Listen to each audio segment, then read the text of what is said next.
नमस्कार, ANB news देख रहे हैं आप। मैं हूं आपके साथ पल्लवी राजपूत और हमारे खास कार्यक्रम राष्ट्रधर्म में आप सभी का स्वागत है। केंद्रीय गृह मंत्री अमित शाह 3 दिनों के दौरे पर शनिवार को जम्मू कश्मीर जा रहे हैं। शाह के दौरे के मद्देनजर सिक्योरिटी अलर्ट के बीच श्रीनगर में दर्जनों ड्रोन्स तैनात कर दिए गए हैं। वो क्षेत्रों जहां अल्पसंख्यक समुदाय के लोग रहते हैं, उन क्षेत्रों की आज से ड्रोन के जरिए निगरानी की जाएगी। इतना ही नहीं, संदिग्धों पर नजर रखने के लिए लाल चौक और उसके आसपास के इलाकों में 24 घंटे नाकेबंदी के लिए अतिरिक्त नाका लगाए गए हैं। वहीं सिटी सेंटर पर पहले से ही ड्रोन के जरिए निगरानी की जा रही है। आईएसआई की साजिश के तहत गैर स्थानीय लोगों की हत्याएं हो रही हैं। ऐसे में अमित शाह सुरक्षा स्थिति की समीक्षा करेंगे। गृह मंत्री 24 अक्टूबर को जम्मू का दौरा करेंगे। इसके बाद 25 को श्रीनगर में बड़ी रैली में भी शामिल होंगे। ये बीजेपी का नहीं बल्कि सरकार का कार्यक्रम होगा। तमाम पॉलिटिकल पार्टी के प्रतिनिधि और दूसरे डेलीगेशन भी इस दौरान अमित शाह से मुलाकात करेंगे। अगस्त 2019 में घाटी से अनुच्छेद 370 को निरस्त करने के बाद से अमित शाह की यह पहली जम्मू कश्मीर की यात्रा होगी। सुरक्षा बलों ने विशेष रूप से श्रीनगर में जांच और तलाशी बढ़ा दी है। वहीं जम्मू कश्मीर पुलिस ने बताया है कि सुरक्षा बलों ने घाटी में 10 मुठभेड़ों में से 17 आतंकवादियों को निष्प्रभावित किया है। बुधवार को घाटी में उग्रवाद विरोधी अभियान में एक सैनिक भी शहीद हो गया था।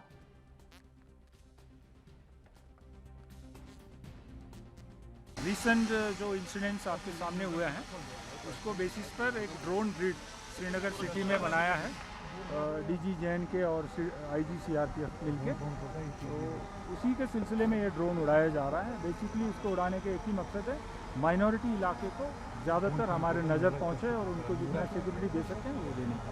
सर, मिलिटेंट को मॉनिटर करने के लिए ड्रोन का कितना अहम रोल अदा करता है? ये एक नया टेक्नोलॉजी है, इसको हम अभी इम्प्लीमेंट करके देख रहे हैं। तो वक्त बताएंगे इसको क्या फ़ायदा होगा। सर, श्रीनगर जो अगर हम सिटी की श्रीनगर लाल चौक की बात करेंगे तो यहाँ पे 100 ज़्यादा बहुत रहा जाता है और मिलिटेंट को मतलब टारगेट करने के आसपास मिलते हैं। तो सिक्योरिटी के लिहाज से CRP का अभी कितना है यहाँ पे सिक्योरिटी? CRPF लाल चौक को सिक्योर कर रहा है अलॉन्ग विद सिविल पुलिस। और यहाँ हमने नाका भी लगा रखे हैं और साथ साथ जैसे आप जानते हैं अभी फिजिकल टेस्टिंग और चेकिंग चल रहा है।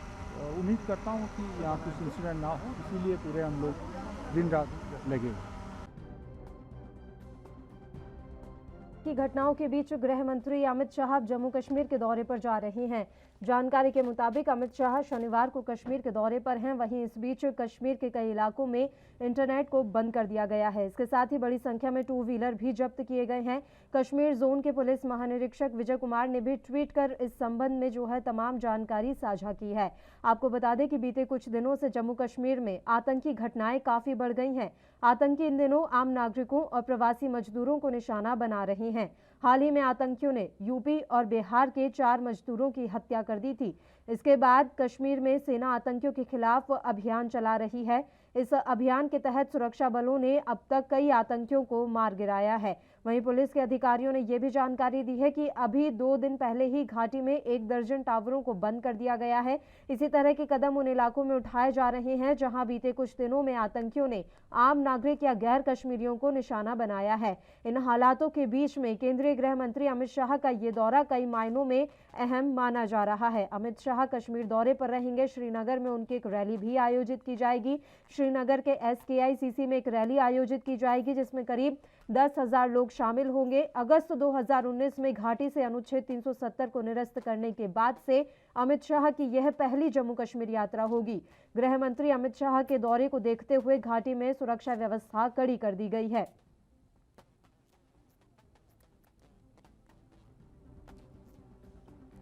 सुरक्षा बलों ने घाटी में 10 मुठभेड़ों में 17 आतंकवादियों को निष्प्रभावित किया है। बुधवार को घाटी में उग्रवाद विरोधी अभियान में एक सैनिक भी शहीद हो गया।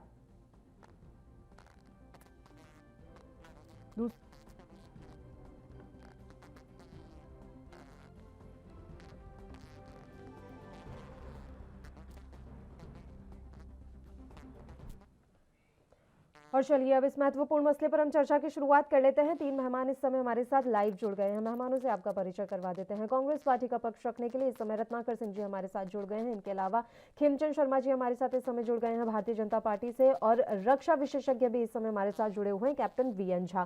तीनों ही मेहमानों का स्वागत है ANB न्यूज पर। कैप्टन VN झा, शुरुआत आपके साथ ही करना चाहेंगे सर। अभी जिस तरह के हालात घाटी में बने हुए हैं वे किसी से छिपे नहीं हुए हैं। पिछले कुछ दिनों में आतंकवाद की घटनाएं एक बार फिर से बढ़ने लगी हैं।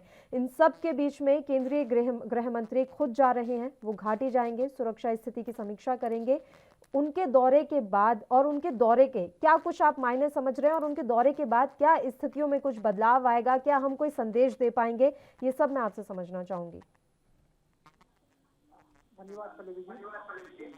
जी सर। अभी जो घटनाक्रम वहाँ चल रही है इसमें इमीडिएटली गृह मंत्री के वहाँ जाने से कोई फर्क आ जाएगा, ऐसा सोचना बेईमानी होगी। क्योंकि ये जो सारी चीजें चल रही हैं ये आज कल की नहीं है, ये पिछले 30 साल से ज्यादा हो गई हैं, एक्चुअली 70 साल से चल रही हैं। लेकिन ये जो आतंकवाद का हम रूप रहे हैं ये पिछले 30 साल से चल रहा है। और मैं खुद घाटी में पोस्टेड था उन्हीं दिनों में जबकि ये रालिब सालिब या गालिब चल रहा था जी। 19 जनवरी 1990 को मैं घाटी में था, तो इसलिए मैं वो सब कुछ देख चुका हूँ। हाँ, उन दिनों में जो हालात थे, कुछ लोग आजकल ये अंदाजा लगाने की कोशिश कर रहे हैं कि वही हालत अभी हो रहे हैं, लेकिन ये बात नहीं है। उन दिनों में जो वहाँ का एडमिनिस्ट्रेशन था बिल्कुल लगभग पैरालाइज था, वो चीज आज नहीं है। आज चीज देखिए, आज सरकार जो वहाँ पे है एक वो भरसक प्रयत्न कर रही है लोगों को कॉन्फिडेंस दिलाने की। देखिए ये जो लोग अभी वहाँ पे आतंकवाद को पैदा करने की कोशिश कर रहे हैं, उसमें से जो बाहर से आए हैं उनको तो समझ में आती है कि उनको बताया गया है कि तुमको जाके ये करना है, लेकिन अपने जो नमक और हवा खाने वाले लोग हैं वो जो हमारे साथ गद्दारी करने की कोशिश कर रहे हैं, चाहे वो मुट्ठी भर ही क्यों ना हो, ये किसी तरह से हमें समझ में नहीं आता है कि ऐसा ये क्यों कर रहे हैं। लेकिन ये एक मानसिकता है, पूरी विश्व इससे अभी त्रस्त है, गुजर रही है। और हाल के जो दिनों में ये जो इस्लाम की जो हमने एक विकृत रूप देखी है अफगानिस्तान में तालिबान के रूप में, उसका कुछ ना कुछ असर यहाँ पे भी मुझे दिखाई दे रहा है। एक रक्षा विशेषज्ञ के हिसाब से मैं आपको ये कह सकता हूँ कि अभी जो ये जल्दी में जो अभी एकदम विकृत रूप आ गया है कि सिविलियंस को मार रहे हैं, लोगों को धमका रहे हैं। आपने कितने सारे लोगों को वहां पे घाटी में मार दिया, चाहे वो बीजेपी के ही मुखिया या सरपंच क्यों ना हो, लेकिन मारा तो है आपने। नया दौर चल पड़ा है कि आप सेलेक्ट करके लोगों को मार रहे हैं। तो यही चीज मुश्किल है कि आप ये पूछ रहे हैं कि तुम हिंदू हो या मुसलमान, अगर हिंदू हो तो तुमको हम मारेंगे। और यही चीज है जो स्कूल में घटना हुई थी, जो शिक्षक को जो मार दिया गया था। अब बताइए कितनी दुखद घटना है। बिल्कुल। और इसके पीछे वहां के भी लोग हैं, क्योंकि पाकिस्तान में बैठे आका को यह पता नहीं कि सो स्कूल में एक वो सिख की लड़की है, वो वहां पढ़ा रही है। ये खबर देने वाले यहाँ के हमारे खुद के लोग हैं जी। तो ये जो एक मानसिकता भी गुजर रही है, ये जो उभर रही है, इसको कंट्रोल करना पड़ेगा। और इस मामले में अभी जो गृह मंत्री वहां जा रहे हैं, पूरे एडमिनिस्ट्रेशन से उनकी बात होगी और कुछ ना कुछ एक रास्ता निकलेगा, कहीं ना कहीं कर पड़ेगा, ऐसी उम्मीद की जा सकती है। बिल्कुल। खेमचंद शर्मा जी, आपका रुख करना चाहेंगे। केंद्रीय गृह मंत्री अमित शाह का ये दौरा कई मायनों में अहम माना जा रहा है। आप लोगों ने बैठक भी की, हमने देखा कि दिल्ली में बैठकें हुई हैं, मैराथन बैठकें हुई हैं घाटी की स्थिति को लेकर, लेकिन हालात अभी बदलते हुए नजर नहीं आ रहे हैं। एक बार फिर से चिंता की लकीरें माथे पर पड़ती हुई नजर आ रही हैं। खेमचंद जी, चिंता की लकीरें हैं, लेकिन राष्ट्रीय के लिए आप देखेंगे इस तरीके से सेना ने हमारे वहां पे ताबड़तोड़ कार्रवाई की है और जो दहशतगर्द पिछले कुछ घटनाओं में शामिल थे उनको मिटिगेट किया है, उनको खत्म किया है, उनका इनकाउंटर किया है। और आदरणीय गृह मंत्री जी जब जम्मू कश्मीर जा रहे हैं तो एडमिनिस्ट्रेशन के साथ बैठेंगे, एक कॉन्फिडेंस बिल्डअप करने की कोशिश करेंगे, उनको विश्वास देंगे, उनको जो केंद्र की सपोर्ट है वो इस तरीके की उनको चाहिए वो देने का काम करेंगे। और जब गृह मंत्री वहां पे रहेंगे तो सारी एजेंसी के साथ एक कंबाइन जो बैठक होनी चाहिए, एक सब मिलके अपना आइडिया और जो प्लान है वो शेयर करते हैं, उस पर बातचीत होगी। और मेरे को पूरी उम्मीद है आदरणीय गृह मंत्री जी के जाने के बाद और ऑपरेशंस में तेजी आएगी और हम लोग ये जो दहशतगर्द का एक पैटर्न नया बना है भारत के आसपास, एंटी हिंदू कुछ फंडामेंटलिस्ट ने माहौल तैयार करने की कोशिश की है, चाहे वो बांग्लादेश हो, पाकिस्तान हो, अफगानिस्तान हो, चारों ओर हिंदुओं और सिखों के खिलाफ कोशिश की गई है। उसी पैटर्न को जम्मू कश्मीर में रिप्लिकेट करने का वो प्रयास कर रहे हैं। उसमें हम जरूर सक्सेसफुल होंगे, उनको क्लीन करने में और इसको मिटिगेट करने में और इस पैटर्न को समाप्त करने में। और हम जम्मू कश्मीर में जिस तरीके से तेजी से काम कर रहे हैं और 370 के बाद लोकल स्तर पे वहां पे करप्शन खत्म हुआ है। जो वहां पे पॉलिटिशियन थे, जो एक तरीके से सिंडिकेट बनाए हुए थे टेररिस्ट के साथ, वो सिंडिकेट खत्म हुआ है। अब जो बेनिफिट है वो सीधा सीधा जनता तक पहुंच रहा है। सारी की सारी, चाहे आयुष्मान भारत योजना हो, पीएम किसान योजना हो, सारी की सारी हमारी जनता तक पहुंच रही है और उनको लाभ मिल रहा है। और पीछे जिस तरीके से वहां पे देखेंगे, टूरिस्ट बढ़े, लोगों की जो इनकम बढ़ी, लोगों को उम्मीदें बढ़ी, शांति बढ़ी, उसकी वजह से कहीं ना कहीं ये टेररिस्ट और पाकिस्तान में खिंचाया हुआ था और उसी डेस्परेशन में उन्होंने ये कोशिश की। और बर्फ पड़ने से पहले ये हमेशा कोशिश करते हैं कि अपने लोगों को जम्मू कश्मीर भेजें और कुछ टेररिस्ट एक्टिविटी करने की ये कोशिश करते हैं ताकि ज्यादा से ज्यादा लोगों को जम्मू कश्मीर में भेज सकें। लेकिन इस समय सेना हमारी सतर्क है और हम ऐसे लोगों को जम्मू कश्मीर में आने से पहले ही मार जा रहे हैं। सेना लगातार प्रयास कर रही है, लेकिन ये बीमारी पुरानी है और कहीं ना कहीं कभी ना कभी नुकसान भी पहुंचा रही है। और उसकी हम देख भी रहे हैं, कभी हमारे सैनिक भी मारे जाते हैं, आम जनता भी मारी जाती है। टारगेटेड किलिंग हिंदू और नॉन जो जम्मू कश्मीर वाले लोग हैं उनकी हो रही है। और मेरे को पूरी उम्मीद है कि पूरा भारत, क्योंकि जो जम्मू कश्मीर हमारे देश का अभिन्न अंग है, पाकिस्तान उसमें लगातार नफरत फैलाने का काम कर रहा है, टेररिज्म फैलाने का काम कर रहा है। हम एज ए कंट्री इस समस्या का हल निकालने में पूरी तरीके से सक्षम है और सरकार इसमें जबरदस्त अच्छा काम कर रही है। लेकिन समस्या, जैसा वीएन झा जी भी कह रहे थे कि आपकी समस्या सिर्फ घुसपैठिए नहीं है या आतंकवादी नहीं है, सबसे बड़े तो ये अंडरग्राउंड वर्कर हैं जो वहां बैठकर इन लोगों की मदद कर रहे हैं। उनसे बचना बहुत जरूरी है, उन्हें ढूंढ निकालना बहुत जरूरी है। तो इस दिशा में सरकार क्या प्रयास कर रही है, ये मैं आपसे जानना चाहूंगी। उससे पहले मैं एक बार रत्नाकर जी का रुख कर लेती हूँ। एक सेकंड खेमचंद जी, एक बार रत्नाकर जी का रिएक्शन ले लेते हैं, उसके बाद मैं तुरंत आपके पास लौटूंगी। बताइए रत्नाकर सिंह जी, आपने अभी तमाम हालात देखे होंगे। हालांकि लगातार कांग्रेस पार्टी तो ये कहती रही है कि कुछ भी नहीं बदला और घाटी के हालात बदतर हो रहे हैं। और एक बड़ा सवाल आप लोगों की तरफ से हमेशा से उठाया जाता रहा है, कितने कश्मीरी पंडितों की वापसी करवा दी घाटी में? रत्नाकर जी। भारतीय जनता पार्टी है जो तथाकथित हिंदू हितैषी पार्टी है। इन हिंदू हितैषी पार्टी जो है, ये भारतीय जनता पार्टी के राज में हिंदुओं का क्या हाल हो रहा है ये पूरी दुनिया देख रही है, पूरा देश देख रहा है। देश की जनता समझ रही है कि किस तरह से कश्मीर में हिंदुओं को प्रताड़ित किया जा रहा है।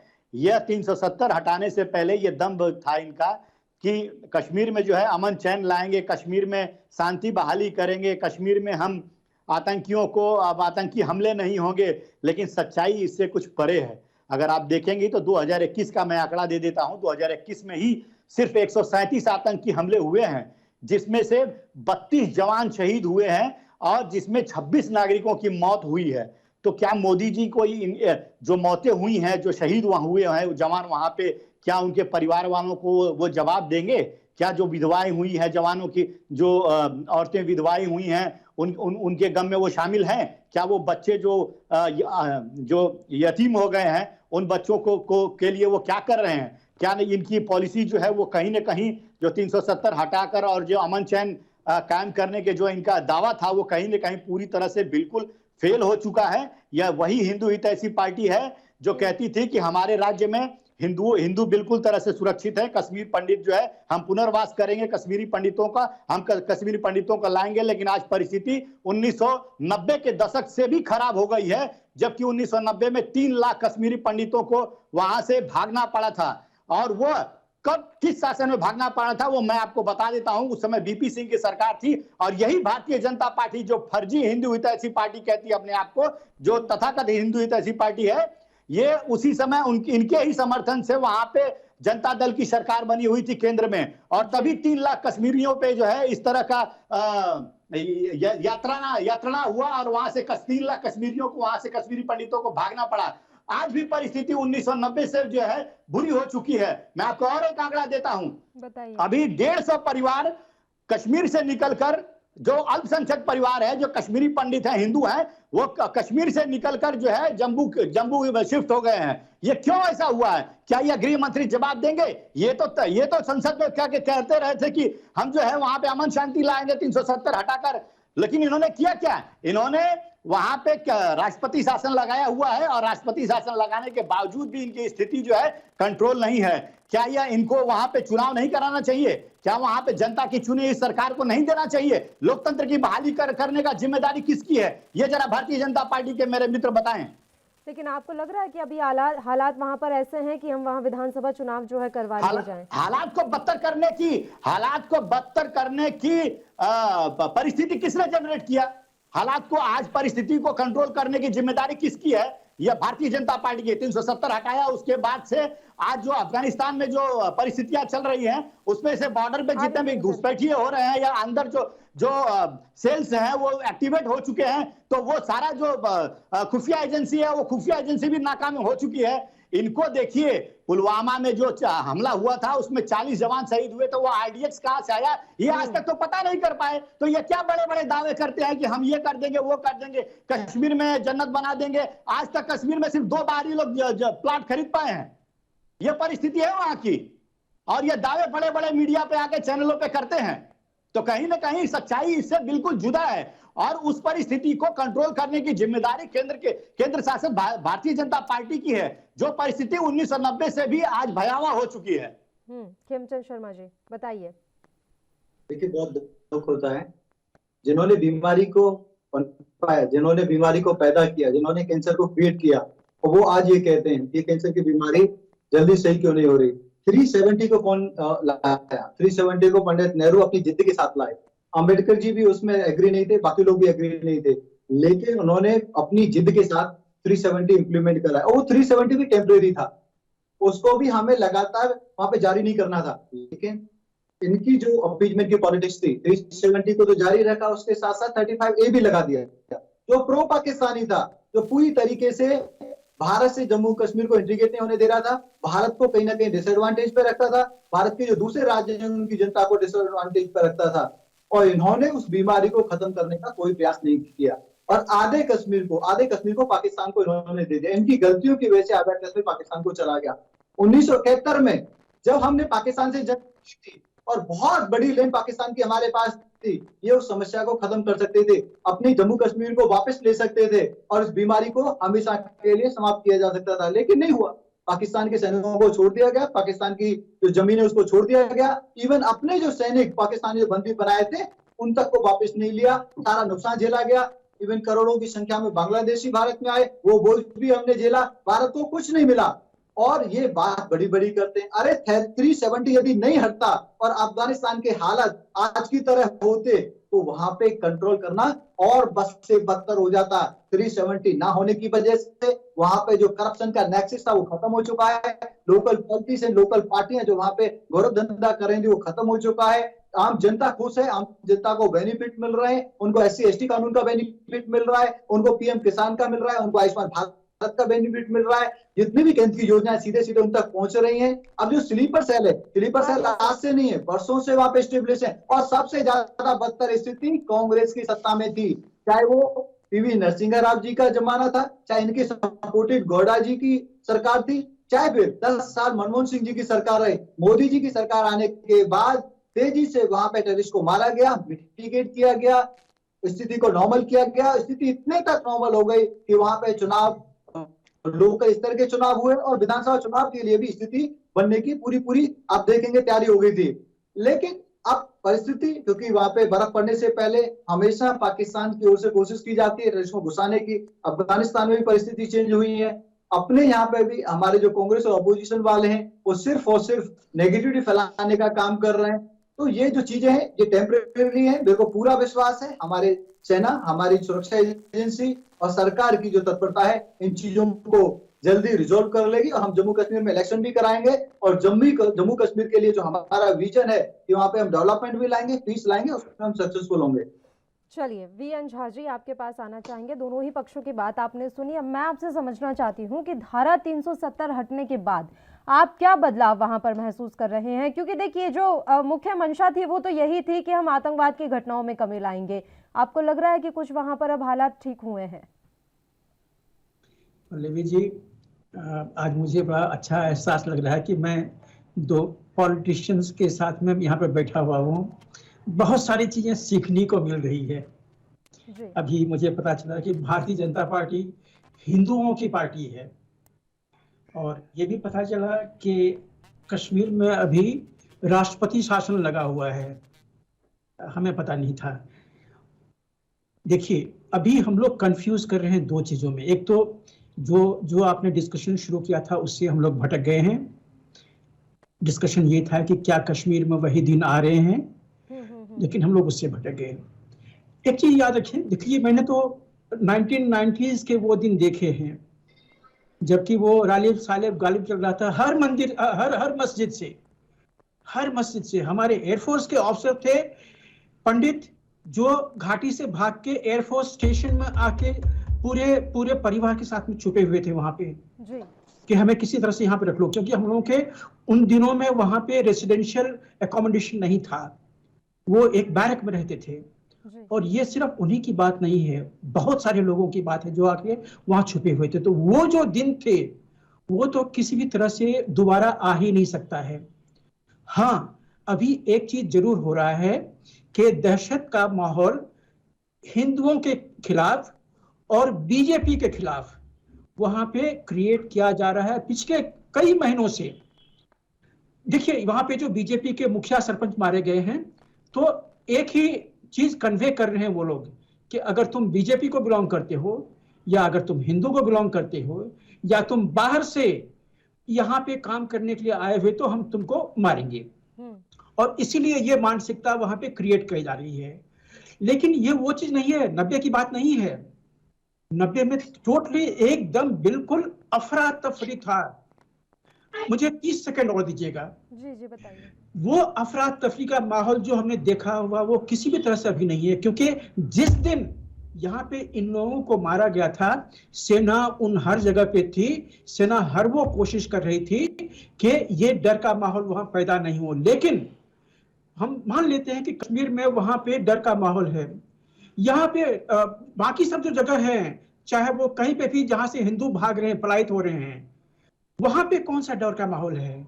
वहां पे कौन सा ऐसा चीज है जहां से कि हिंदू भाग रहे हैं? हिंदू तो पलायन बहुत सारे जगह से कर रहे हैं, चाहे वो बंगाल का तेलिनपारा हो, चाहे आसाम का कोई छोटा सा एरिया हो, केरल में है। हमने यहाँ पे उत्तर प्रदेश में देखा हुआ है, उत्तर प्रदेश के एक जगह से हिंदू भागे हुए हैं। तो हिंदू बेसिकली भगोड़े हैं।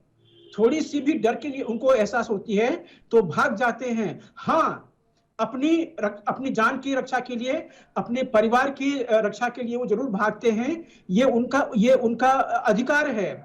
यहाँ पे कहीं ना कहीं सरकार फेल हो रही है, क्योंकि इस तरह का माहौल वो क्रिएट नहीं कर पा रही हैं कि कोई भी ऐसा माहौल ना क्रिएट करे कि हिंदुओं को डर का माहौल हो। लेकिन ये तो हम पिछले 70 साल से देखते आ रहे हैं, इसमें तो कोई नई चीज नहीं है।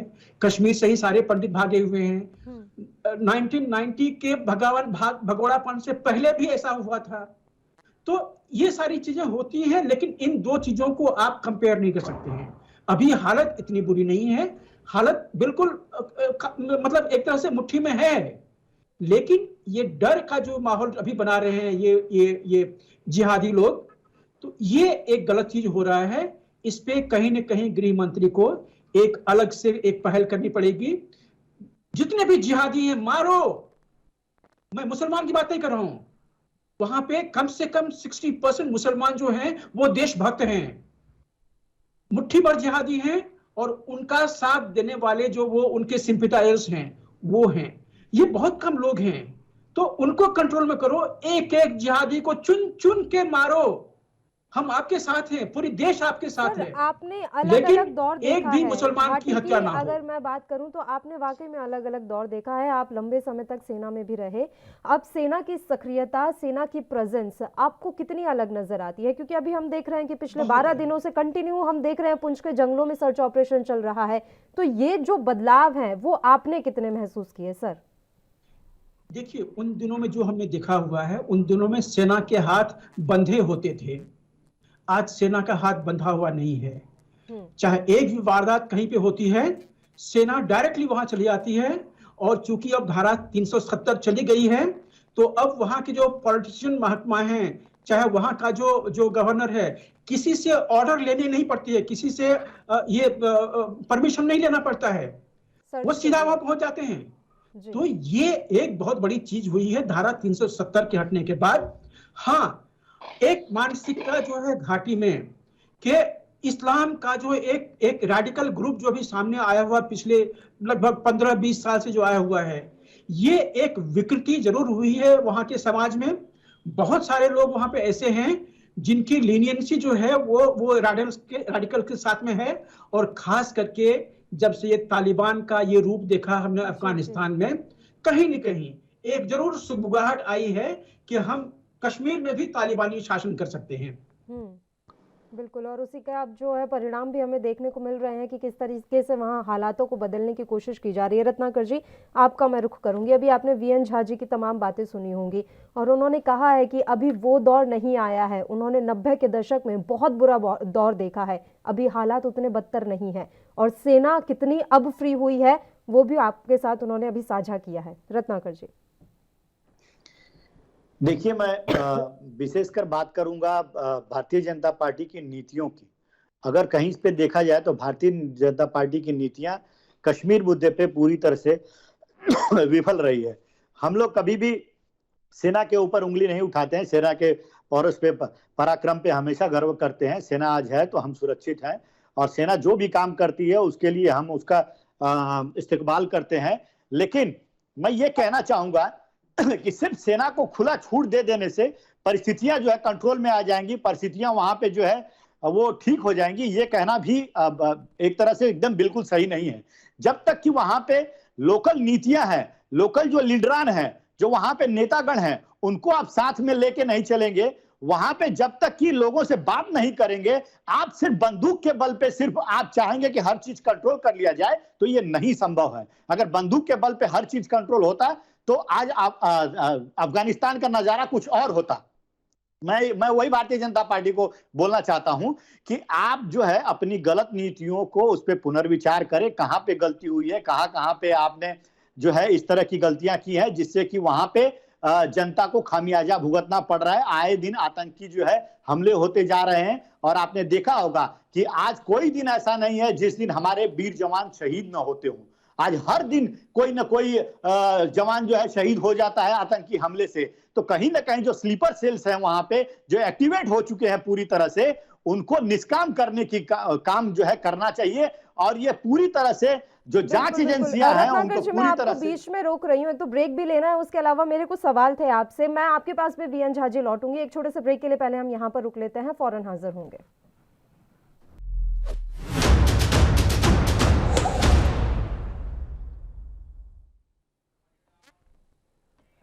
ब्रेक के बाद एक बार फिर से आप सभी का स्वागत है। और राष्ट्र धर्म में एक महत्वपूर्ण मसले पर आज चर्चा हो रही है। अमित शाह जम्मू कश्मीर के दौरे पर जा रहे हैं और बात यह है कि अभी घाटी काफी अशांत है क्योंकि आतंकवाद की जो घटनाएं हैं वो लगातार बढ़ती जा रही हैं। तीनों मेहमान लगातार हमारे साथ बने हुए हैं। ब्रेक पर जाने से पहले मैं आपसे कुछ सवाल पूछना चाह रही थी रत्नाकर जी। पहला तो मेरा ये, आपने कहा कि वहाँ के जो स्थानीय नेता हैं उनसे बातचीत करनी चाहिए। कैसे करें बातचीत?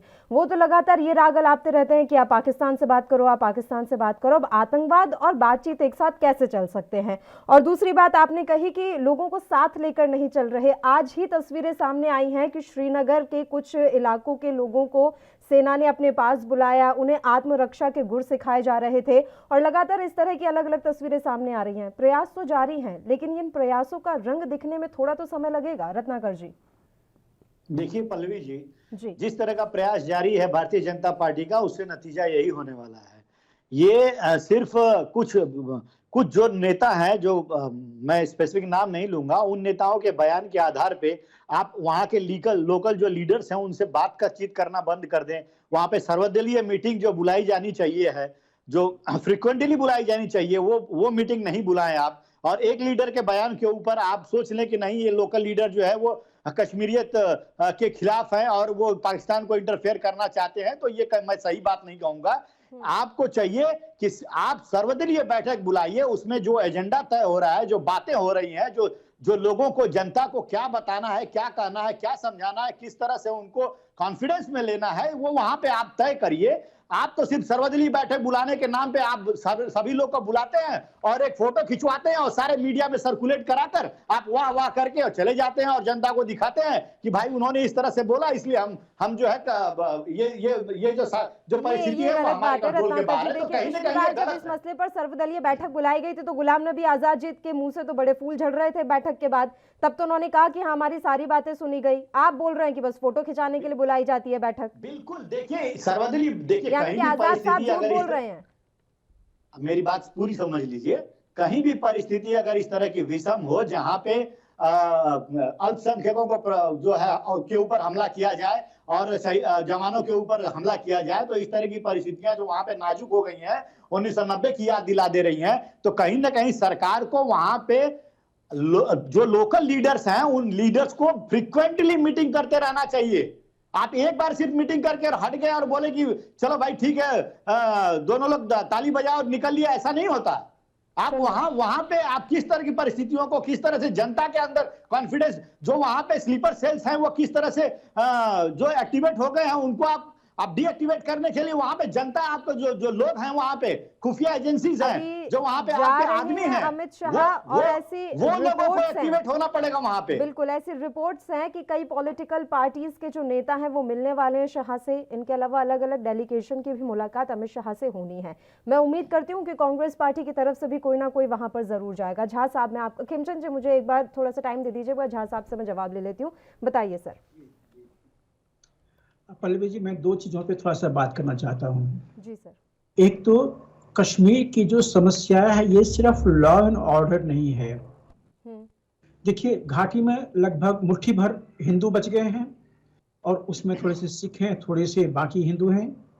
जम्मू में अभी भी लगभग 35% हैं हिंदू। आप ये चीज बताइए मुझे, या कोई भी मुझे बता दे कि गुजरात में, पंजाब में हिंदू बहुल है या सिख बहुल है, यहाँ पे लोग मुसलमानों पे अटैक करके ये डर क्यों नहीं दिलाते हैं कि हम तुमको यहाँ पे रहने नहीं देंगे? ये सिर्फ कश्मीर घाटी में क्यों हो रहा है? पहले पंडित के साथ में हुआ था, अभी जो भी थोड़े मुट्ठी भर लोग बचे हुए हैं उनके साथ में हो रहा है। तो ये आपको अलग नजरिए से देखना पड़ेगा। ये सिर्फ लॉ एंड ऑर्डर नहीं है जी। ये जिहादी मानसिकता है, ये रेडिकलिज्म है। आप मानिए या ना मानिए, हमें सदियों से कांग्रेस ने, सारे सरकार ने ये मानने के लिए सिखाया है कि आतंकवाद का कोई धर्म नहीं, कोई रंग नहीं होता है, कोई धर्म नहीं होता है। वो तो भला हो डोनाल्ड ट्रंप का, जिसने पहली बार उसने ये कॉन्सेप्ट दिया था कि एक रेडिकल इस्लाम है और हम इससे आंखें मूंद नहीं सकते हैं। ये रेडिकल इस्लाम है।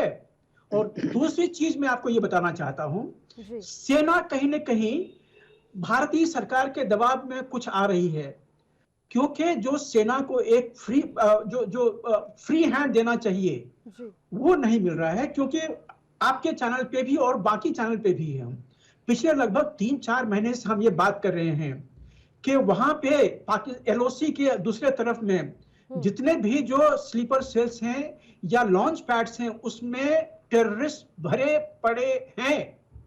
पिछले 3 महीने में भारतीय सरकार ने, डिफेंस मिनिस्ट्री ने सेना को यह हक क्यों नहीं दिया कि तुम एक अपाची हेलीकॉप्टर का तुम एक सॉर्टी लो रात में और उन सारे जो लॉन्च पैड्स हैं सबों को न्यूट्रलाइज करके आओ? हम क्यों वेट कर रहे हैं कि वो आतंकवादी उन लॉन्च पैड से हमारे अंदर में घुसेंगे, हमारे धरती में घुसेंगे, फिर हमारे यहाँ पे कत्लेआम करेंगे? हम क्यों इसके लिए वेट कर रहे हैं? यहाँ पे कहीं न कहीं जो एक समन्वय होना चाहिए गृह मंत्रालय और रक्षा मंत्रालय के साथ में, वो नहीं हो पा रहा है। वो अभी भी कहीं न कहीं उसमें चूक है। तो हम जितने भी आप डिफेंस एक्सपर्ट से बात करें, हम वही कहते हैं कि अगर हम पुलवामा के बाद में अगर हम डीप जाके स्ट्राइक कर सकते हैं, अगर हम सर्जिकल स्ट्राइक कर सकते हैं, तो हमारे एलओसी के ठीक दूसरे तरफ में लॉन्च पैड है, हम उसको खत्म क्यों नहीं कर सकते हैं? हमारे पास में रात में फ्लाई करने के लिए और ऐसे ग्राउंड टारगेट को खत्म करने के लिए मिग 29 है, अपाची है, दूर से छोड़ने के लिए हॉविट्जर के हमारे पास में बंदूकें हैं जिससे 40-40 किलोमीटर तक के गोले छोड़े जाते हैं। हम क्यों इसको यूज नहीं कर सकते हैं? तो यहाँ पे कहीं न कहीं सेना या फिर या रक्षा मंत्रालय या गृह मंत्रालय ये कहीं न कहीं किसी के सख्ते में आ रही है। नहीं तो इतने समय में पिछले 8-9 महीने में कहीं न कहीं सर्जिकल स्ट्राइक और होता है, कहीं न कहीं लॉन्च पैड डिस्ट्रॉय होता है। पल्लवी जी, बिल्कुल, एक बहुत ठोस कदम की अब जरूरत महसूस हो रही है क्योंकि हालात अब खराब होते जा रहे हैं। खेमचंद जी, बड़ा सवाल यहाँ पर झा साहब उठा गए हैं। वो पूछ रहे हैं कि जब आपके बहुत सारे सैनिक मारे जाते हैं तब आपको याद आती है कि हमें सर्जिकल स्ट्राइक करना है। अभी भी स्थितियां कोई ज्यादा सुधरी नहीं है और हमें पता है कि वहां पर बिल्कुल वाकई में बिल्कुल पास में लॉन्च पैड्स बनाए गए हैं। अब तो रणनीति भी चेंज हो रही है, अब हम ड्रोन के जरिए नजर भी रख रहे हैं। जब पता है कि इस तरह की स्थितियां हो रही हैं तो ठोस कदम क्यों नहीं उठाया जा रहा? क्या वाकई में सरकार किसी के दबाव में है? खेमचंद जी,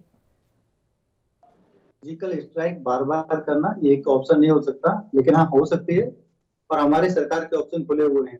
ठोस कदम उठाए जा रहे हैं। अभी वहां पे जो आतंकवादी जम्मू कश्मीर में कैद हैं उनको शिफ्ट किया जा रहा है यूपी में, दूसरी स्टेट में उनको शिफ्ट किया जा रहा है। अगर वो as a sleeper cell information करने की एनआई लगातार अगर जो भी स्लीपर सेल और आपने देखा किस तरीके से किस तरीके से सरकारी नौकरी से उसको नेता है जब उनको निकाला जा रहा है। तीसरी बात, भारतीय जनता पार्टी के शासन में लोकल लीडरशिप, नई लीडरशिप को वहां पे डेवलप किया गया, तभी वहां पे नए सरपंच बने, नए प्रधान बने, नए लोकल नेता डेवलप हुए और उन नेतागणों ने चुनाव भी लड़ा और आके वो जनता की सेवा भी कर रहे हैं और भारत के संविधान में और भारत में वो विश्वास रखते हैं और इसीलिए आप देख रहे हैं कि लगातार वो अच्छा काम कर रहे हैं। तो जो आतंकवाद चिढ़ के और घृणा में उनकी किलिंग भी कर रहे हैं, उनको टारगेट कर रहे हैं और इसका परिणाम ये है कि भारत की जो सरकार है, जो मोदी सरकार है, लगातार लोकल लोगों को साथ में लेके चल रही है और उनको उनमें जो नेतृत्व क्षमता है उसको निखारने की और उसमें मदद करने की कोशिश कर रही है। और भारत सरकार ने, मोदी जी ने वहां की जो रजिस्टर्ड पार्टी है उनके साथ भी मीटिंग करी, गंभीर चर्चा हुई। ये कह देना खाली फोटो खिंचाया, तो ये इनके अपने नेताओं की बेइज्जती है जो उस मीटिंग में शामिल हुए और उन्होंने उस मीटिंग को सराहा। सभी ने अपने विचार रखे, सभी ने अपने सजेशन दिए और मेरे को पूरी उम्मीद है कि सरकार जिस तरीके से गंभीर है, जिस तरीके से अपने सैनिकों को कर रही है, एम्पावर कर रही है, उनको सपोर्ट कर रही है, उनको खुली छूट दी गई है। देखिए, खुली छूट एक बात है, लेकिन उनको एम्पावर करना, इक्विप करना और हर तरीके देना, मदद देना, हर एक जो इम्प्रूवमेंट के जो इक्विपमेंट है वो प्रोवाइड करना, ये चीज एक अलग चीज है। तो ये जो सरकार है दोनों चीज दे रही है, उनको एम्पावर भी कर रही है और उनको पूरी तरीके से छूट भी दी गई है। और मेरे को उम्मीद है कि जब आतंकवादियों को जम्मू से या कश्मीर से निकाल के दूसरे स्टेट में ले जाया जाएगा तो वो जो मदद कर पा रहे हैं या उनका जो नेटवर्क हो सकता है लोकल, वो भी टूटेगा। जल्दी हमारी सेनाएं और हमारा देश इस समस्या पे पार पाएगा, हम इसको कंट्रोल करेंगे। और आज भी स्थिति ऐसा नहीं है कि हाथ से बाहर है। करते हैं, रत्नाकर जी ने यही सवाल उठाया था कि आपको पता है कि वहां पर हालात नाजुक हैं, तो वहां के जो लोकल नेता हैं उनके साथ बातचीत करनी चाहिए, वहां के लोगों को कॉन्फिडेंस में लेना चाहिए। अगर लोगों का ध्यान भटक रहा है या कुछ गड़बड़ी वहां पर हो रही है तो वो संभालने की जिम्मेदारी किसकी है? कुछ लोग कहते हैं पाकिस्तान से बात, कुछ लोग कहते हैं 370, क्योंकि 370 की वजह से उन्होंने खूब कमाया, वो अपना घर भरा, तो 35 की वजह से खूब उन्होंने भ्रष्टाचार किया, वो तो वापस नहीं किया जा सकता। हमने नई लीडरशिप वहाँ पे डेवलप करी, वहाँ पे चुनाव हुए, आपने देखा किस तरीके से नए नए सरपंच बन के आए। सरपंचों ने मोदी जी को धन्यवाद करने के लिए वो दिल्ली तक आए, संवाद हुआ और वो अच्छा कार्य कर रहे हैं। जो एलजी के साथ मिलकर, एडमिनिस्ट्रेशन के साथ मिलकर लोगों को फायदा पहुंचा रहे हैं, इसीलिए खुशहाली है। इसीलिए जम्मू कश्मीर में आप देखें कि ड्रास्टिक चेंज आया, लोग खुश भी हैं, लोगों को फायदे मिल रहे हैं, लोगों को सपोर्ट मिल रही है। जो रजिस्टर्ड पार्टी है उनके नेताओं से बातचीत हो रही है, लेकिन नई लीडरशिप बनाना, नए नेतृत्व को डेवलप करना, ये बड़ी बात है। वो जम्मू कश्मीर में हुआ, इसलिए चुनाव का माहौल बना, क्योंकि नए लोग, और आप देखेंगे जब चुनाव होगा तो नए एमएलए बन के आएंगे और जो ट्रेडिशनल पार्टी हैं इनसे बाहर से बहुत सारे लोग चुन के आएंगे, क्योंकि नया नेतृत्व वहां पे हमारी पार्टी ने और हमारे जो सरकार ने वहां पे ऐसा माहौल बनाया कि डेवलप हो, और वो डेवलप हुआ है। और अब जो आतंकवादी भय का माहौल बना के उनको डराना चाहते हैं, धमकाना चाहते हैं, हम आतंकवादियों को, हमारी जो सेना है पूरी तरीके से मिटिगेट करने के लिए प्रतिबद्ध है। पूरा प्लान बना हुआ है और हम लोग लगातार एज अ टीम, एक जो इंडिया टीम है जम्मू कश्मीर में काम कर रहे हैं और आदरणीय गृह मंत्री जी भी उसको रिव्यू करने के लिए और अपनी जो टीम है उसमें कॉन्फिडेंस बिल्डअप करने के लिए वहां पे गए और मेरे को पूरी उम्मीद है कि जो माहौल ये उसको खराब करने की कोशिश की गई है उसको इम्प्रूव किया जाएगा और आतंकवादी कभी सक्सेसफुल नहीं होंगे और हमारा देश करना चाह रहा है, जो शांति स्थापित करना चाह रहा है वो जरूर होगी। बिल्कुल, एक छोटे से ब्रेक के लिए अभी बुलेटिन में रुक लेते हैं। ब्रेक के उस पार चर्चा लगातार ऐसे ही जारी रहेगी, जल्द हाजिर होंगे।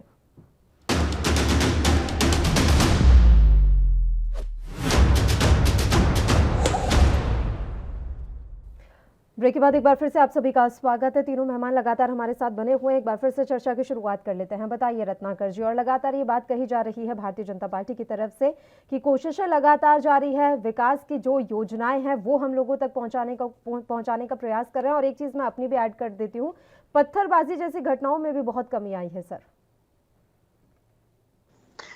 देखिए, जिस तरह से खेमचंद जी अभी भारतीय जनता पार्टी के बारे में बता रहे थे कि किस तरह से कश्मीर मुद्दे को वो हैंडल कर रहे हैं, तो इनके अगर बात सुनेंगी तो यही लगेगा कि कश्मीर में तो कोई समस्या है ही नहीं और जो थोड़ी बहुत समस्या है वो ये बहुत जल्दी खत्म कर लेंगे। ये उसी तरह से समस्या को खत्म कर रहे हैं जिस तरह से किसानों पर 3 काले कानून थोपने के बाद आज 9 महीने 10 महीने से ज्यादा हो गए हैं। किसान जो कि उन किसानों की समस्या को दूर करने की कोशिश कर रहे हैं, कुछ उसी तरह कश्मीर में भी ये कर रहे हैं। देखिए, ये वही भारतीय जनता पार्टी है जो कह रही थी कि नोटबंदी होने के बाद जो है कश्मीर में आतंकी हमले कम हो जाएंगे, वहां पे आतंकियों के पास पैसे पहुंचेंगे नहीं और आतंकी हमले हो नहीं पाएंगे। तो यही इनकी सोच बस वही तक है। अगर सोच बड़ी नहीं होगी, अगर इनकी स्ट्रेटेजी मुकम्मल नहीं होगी, अगर ये वो वहां पे जो लोकल जो लोग हैं उनको लेकर अगर ये संजीदा नहीं होंगे और सिर्फ बंदूक के बल पे अगर ये चाहेंगे कि अमन शांति को लाएं, तो ये अमन शांति आने वाला नहीं है। ये वही लोग हैं जो 370 हटाने के बाद यही कह रहे थे कि वहां पे अमन शांति होगी, लेकिन परिस्थितियां आज देख रही हैं कि 1990 के दशक की तरह हो गए हैं। देखिए, भारतीय जनता पार्टी है, भारतीय जनता पार्टी को सिर्फ सत्ता में काबिज रहने का और सत्ता की मलाई खाने का सिर्फ एक इनको शगुफा सूझता है, दूसरा कोई सूझता नहीं है। ये वही भारतीय जनता पार्टी है जो 3 साल तक पीडीपी के साथ, जिनकी बात कह रही थी ना आपकी कुछ लीडरान है जो कहते हैं कि पाकिस्तान का हस्तक्षेप होना चाहिए, ये उन्हीं के साथ सरकार बनाए थे। शायद लोग भूल गए हैं, मैं फिर से याद दिलाना चाहता हूं। और 3 साल में सत्ता की मलाई खाने के बाद आज उन्हीं लीडरान को ये भला बुरा कहते हैं। तो जब उस समय आप अगर उस समय चाहते, तो उस समय जब आप चाहते तो ये सारी परिस्थितियां उस समय भी कंट्रोल की जा सकती थी, लेकिन आपने किया नहीं।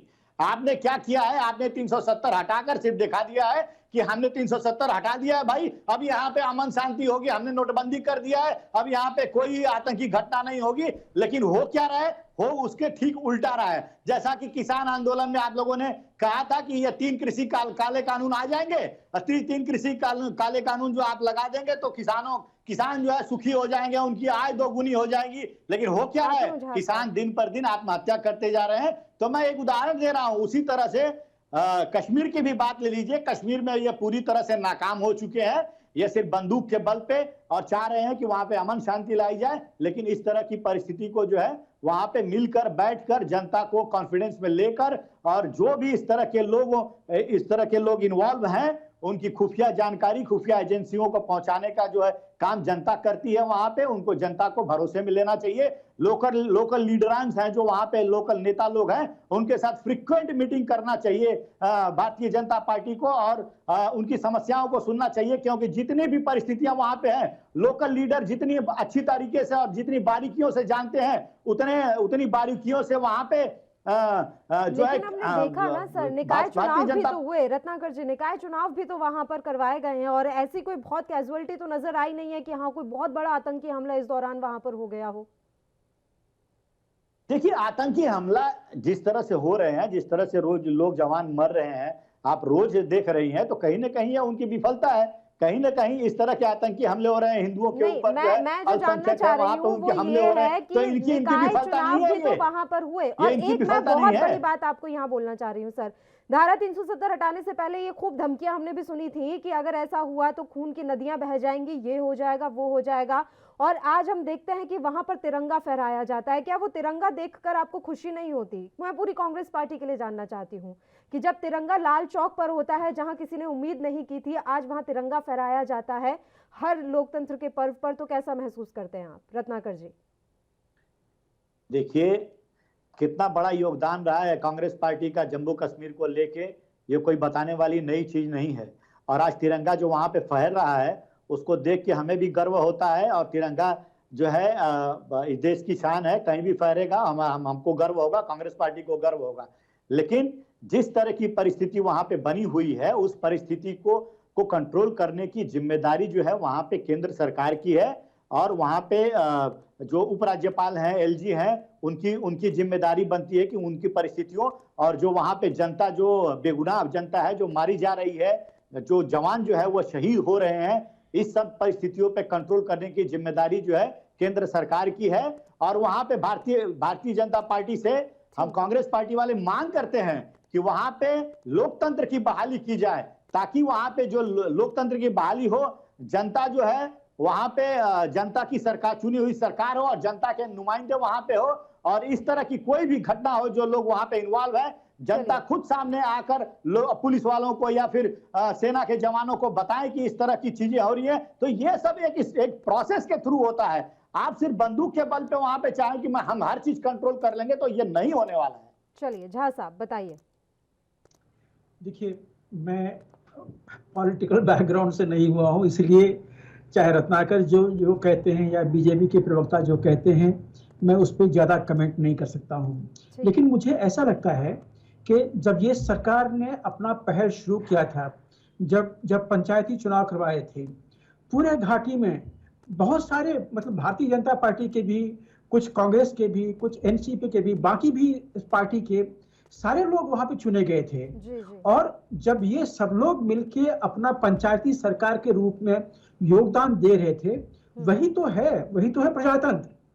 और जहां तक ये 2-3 पार्टियां हैं, चाहे वो मुफ्ती महबूबा की हो, अभी चाहे एनसीपी की हो, गठबंधन बुला लेते हैं सर, वो गुपकार के नाम से अभी मशहूर हो रखे हैं। जी, मैं वही कह रहा हूं कि इन पे आप विश्वास नहीं कर सकते हैं, क्योंकि ये बहुत पहले से ही पाकिस्तान का गाना गा रहे हैं। और इन पे आप यकीन नहीं कर सकते हैं।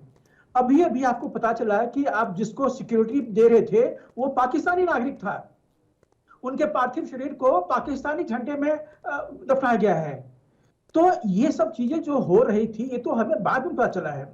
तो ये एक पॉलिटिकल प्रोसेस ऐसी है जिसपे कि मैं ज्यादा कमेंट नहीं कर सकता हूं। लेकिन मुझे लगता है कि अभी जो आगे की स्थिति होनी चाहिए श्रीनगर की या पूरे वैली की, कश्मीर वैली की, वहां पे अभी ये सिर्फ लॉ एंड ऑर्डर का विषय नहीं है।